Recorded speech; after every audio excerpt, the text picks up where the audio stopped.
पोषण हुआ है। अगर आप ब्रजवासियों की कृपा को न होती, अन्न टुकड़े न मिलते, तो मुझ जैसे अधम को लाडली लाल अपना कैसे मान लेते। हम में एक ही गुण है कि हम सिर्फ ब्रजवासी हैं जी। बाकी हम सब में अब उन्होंने खाने हम सब एक ही बात से सब काम संभल जाएगा।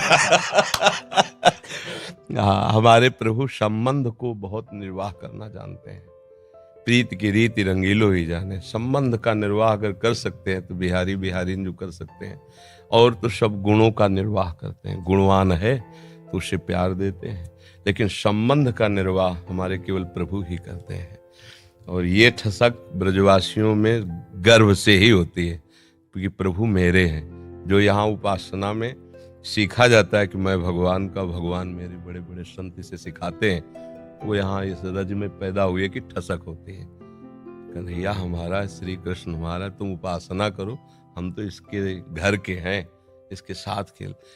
आपका ये जो भगवत भाव प्रदर्शित हुआ, ये श्री कृष्ण कृपा के बिना नहीं हो सकता।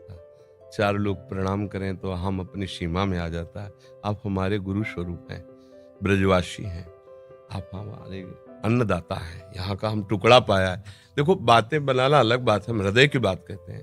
ब्रजवासियों के टुकड़े से हम पले हैं, ब्रजवासियों के टुकड़े से हमारी उपासना पली है। और आप जैसे ये नम्रता प्रकट करें, ये केवल कृष्ण कृपा ही का ही स्वरूप है। बस आशीर्वाद यही दीजिए कि जो श्यामा श्याम के रंग में आपके चरण रज ने, आपके अन्न ने लगाया है, बस उसी में जीवन पूर्ण है। श्यामा श्याम की सिवा हमारी एक भी वृत्ति कहीं अन्य न जाए, पूरा जीवन। हम तो ठाकुर जी के गीत गाए हुए बाहरी जानते रहे, हमें तो ब्रजवास उतना मिले भी ना है। ये तो भलो हो या कोरोना को जो इतना वास कराए दिया। युवान में जो सर्वेश्वरी के प्रति भाव उत्पन्न करे है, वो एक अद्भुत है, वो अद्भुत है। और वही के लिए चर्चा आसक्त चित्त होकर के नाना प्रकार के शुभ अशुभ कर्म करने वाले जब भगवत कृपा से पुनः सत्संग प्राप्त करते हैं और साधन मार्ग में लगते हैं, तो माया अपना प्रबल रूप धारण करती है। या तो ऐसी अनुकूलता प्रदान करती है कि वो भूल जाए, या ऐसी प्रतिकूलता झोंक देती है कि उसको लगता है कुछ नाम जपने से नहीं, कुछ साधन करने से नहीं, दुख तो वैसे ही घेरे हुए है।